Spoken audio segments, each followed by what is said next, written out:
This is Dean on the scene here at the Newseum in Washington, D.C. Stay tuned as we give you red carpet coverage of Killing Reagan coming up.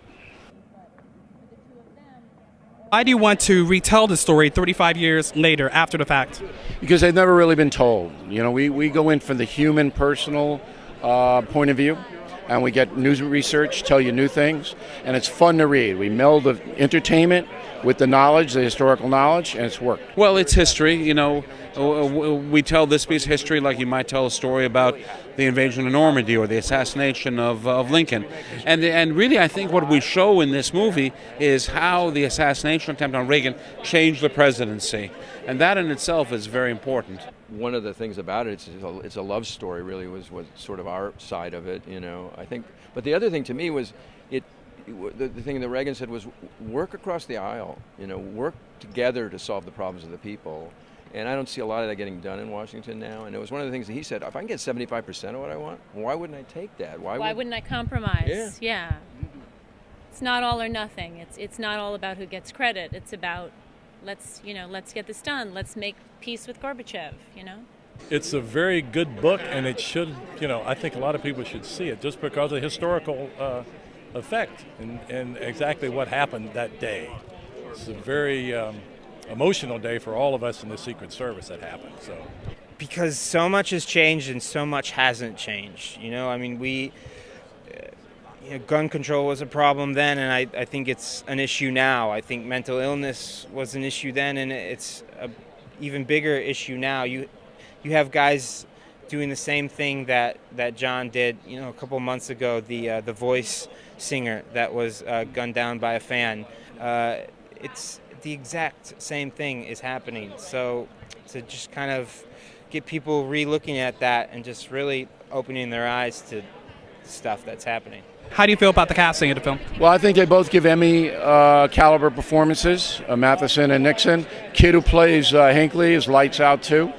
I think that's the big reason to see the movie, how good they are. So what made you interested in this role tonight?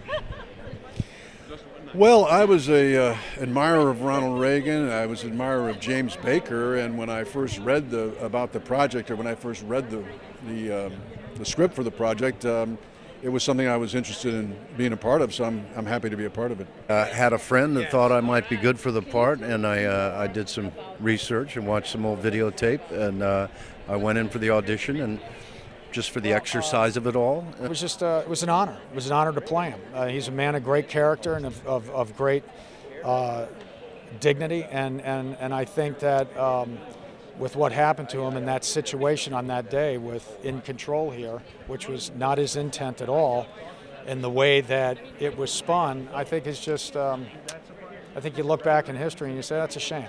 How did you prepare for the role, each of you?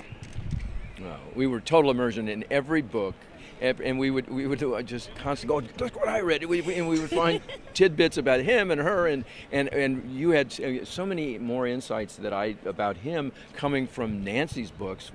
Oh no, that didn't happen. So it was just fascinating, and I'm a big fan of research. So and it's a little like Rashomon. It's like you read all these different books, and they describe many of the same events, but they describe, Nancy's view is very different than their daughter Patty's view is very different than Peggy Noonan's view. I mean, it's really interesting that there are these seminal events that occur again and again, but if the more people you read, you see it from different angles. I think that we came away, both of them said, I think we wish we had been better parents than, because they were devoted to each other almost to the exclusion of their children, and the kids sometimes felt left out, and I think that as all of us as parents feel that a bit, Yeah, and I think Nancy was never really parented herself. At least Ronnie had a great mom who was really in his corner, and Nancy was alone for a lot of her childhood. So I think as the woman in that time, it was her job to raise the kids, and she was just, I think, out of her depth.